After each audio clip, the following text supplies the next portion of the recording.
Isang taon pa lang ipinatutupad pero umabot na sa 2 milyong Pilipino ang natulungan ng bagong Pilipinas Serbisyo Fair ayon kay Pangulong Ferdinand R. Marcos Jr.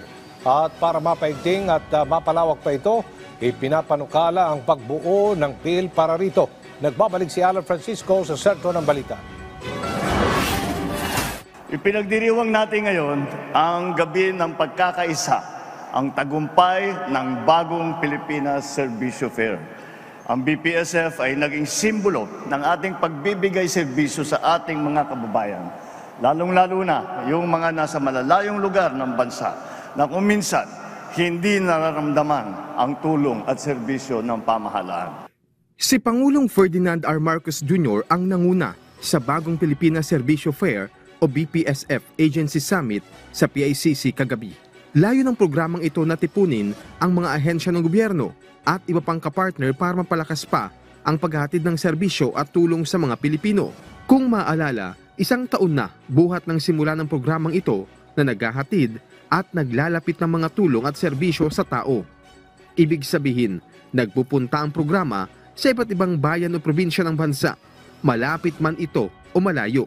Mula dun sa amin, sa Ilocos Norte, hanggang sa Tawi-Tawi, nalibot na ng BPSF ang iba't ibang probinsya. Nakadaan na ang BPSF sa 21 probinsya sa loob lamang ng 1 taon. Dahil sinimula natin to, wala pang 1 taon. Ayon kay Pangulong Marcos, pumapalo na sa 12 bilyong piso ang kabuang halaga ng mga serbisyo na naihahatid ng programa sa taong bayan.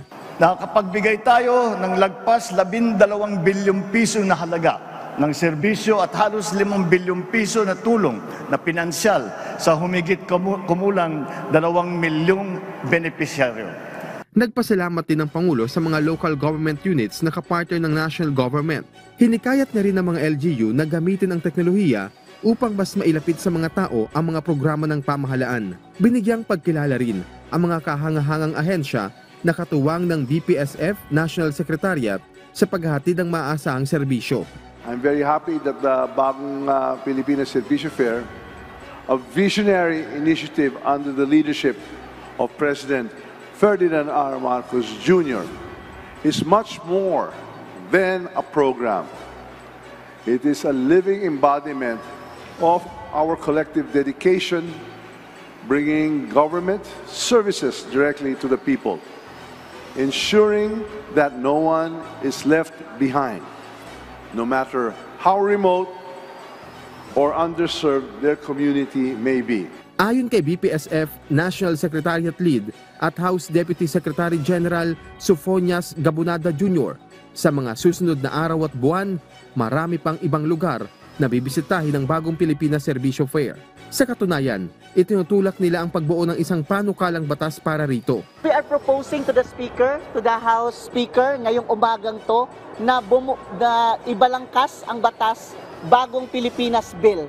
Nandun ang pagpuputap ng Bagong Pilipinas Serbisyo Center, Bagong Pilipinas Tulong Centers, at paggawa ng mekanismo kung saan nag-uusap-usap itong mga ahensya doon sa convergence ng mga programa. Kasi may mga programa talaga na nangangailangan ng ibang ahensya to make it maximize para ma-fully utilize yung resources ng gobyerno. Isa sa mga ahensyang palaging naghahatid ng iba't ibang serbisyo sa BPSF, ang Department of Migrant Workers. Pangako ni DMW Secretary Hans Leo Kakdak, makaaasa ang publiko na sa mga susunod na caravan nito, tuloy-tuloy pa rin ang paghahatid nila ng iba't ibang tulong.